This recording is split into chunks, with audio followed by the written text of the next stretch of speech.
What's up guys, Chris here from Mainely Mesh. Today I'm going to run you guys through a nice description of the Maverik Optik U. I would call it a review, but this head has been out for a long time. You guys have gotten used to this head for sure, but it's still one of my favorite on the market. It's still the head that I use in my game stick, and I'm going to take you through what I like and what I don't like about it as we continue our series profiling all the heads that we sell.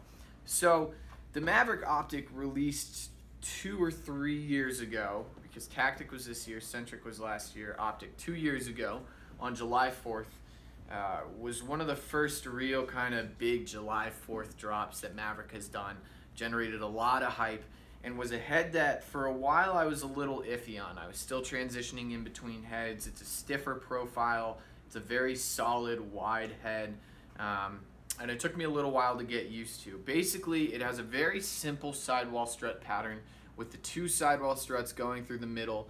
It has a little bit of almost, I don't know how they get around the Cortec patent by carving out these intersections on the 2 mid rails, but what they do, they're placed really well. They have a nice distribution along the profile of the head and really create a very stiff, durable, sturdy head. You're not getting much flex in the horizontal or the vertical components here. It's a head that stays very consistent over time. You do get a little bit of hourglassing, but compared to the standard plastics that you see a lot of these Brine heads in and some of the STX heads in, the Maverik heads with their plastic seem to do really well. It's made in the USA, which is really cool also. Comes in at 90 bucks unstrung, so they really, in my opinion, kind of pushed that $90 price point harder than a lot of the other companies did and have done really amazing things with it.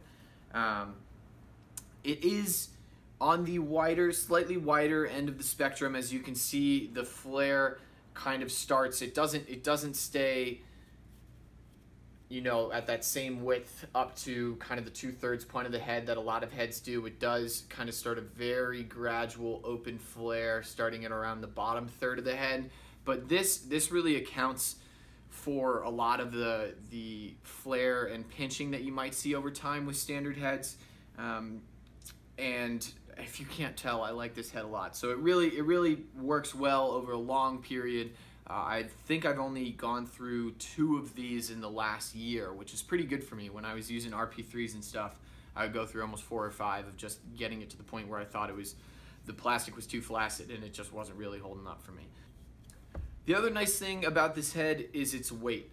They advertise that it's 4.5 ounces everywhere. When we weighed it in the other day, it was coming in a little bit higher than that. I'm not sure if they usually weigh without this jewel and without a ball stop, but let's head on over to our handy dandy weigh station and take a peek.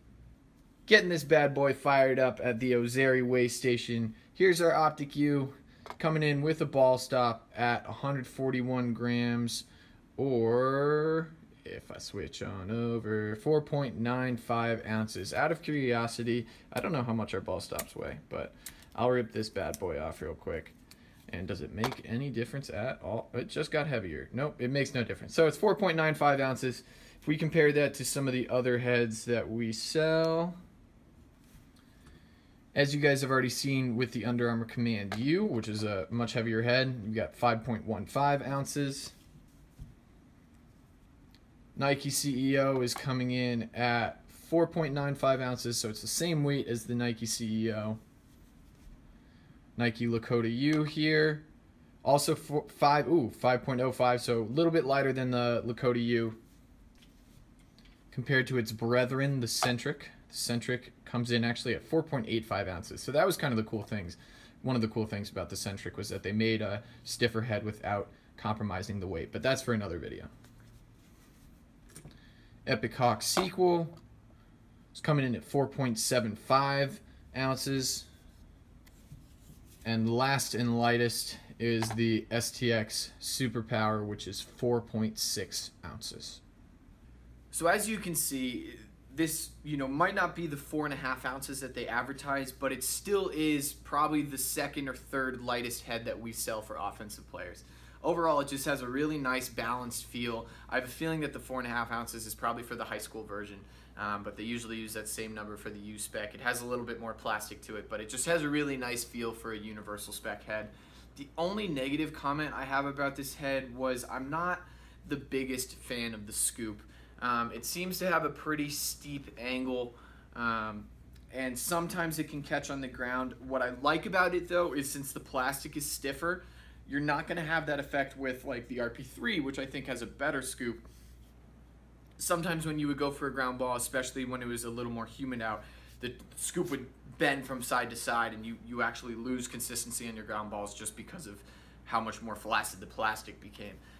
Here you have a stiffer scoop at least, so I think in terms of playing on grass, especially with uneven surfaces, if you guys are playing in grass, you could have the perfectly shaped scoop, but if it moves around and kind of becomes softer over time, and you catch a little tuft of grass, it's really going to bend the head in half, and you're not going to have any success. So if you're playing on turf, you know, you might be able to find a better scoop out there. Well, you definitely will be able to find a better scoop out there, but it's by no means a bad scoop. And in terms of playing on grass, the stiffness, I think, actually accounts for any issues that the scoop might have. So it's something I've been able to come around to big time, and really I think takes a pocket really well, fits our style of pockets incredibly well, and overall it's just a really awesome head. So that's the Maverik Optik U for you guys. Stay tuned for our stringing tutorials like we did with the Command, and then we're going to be following up with some field reviews as well once we get everything up and edited and get a few of these heads up and rolling. So stay tuned. Thanks so much, and I'll catch you guys next time.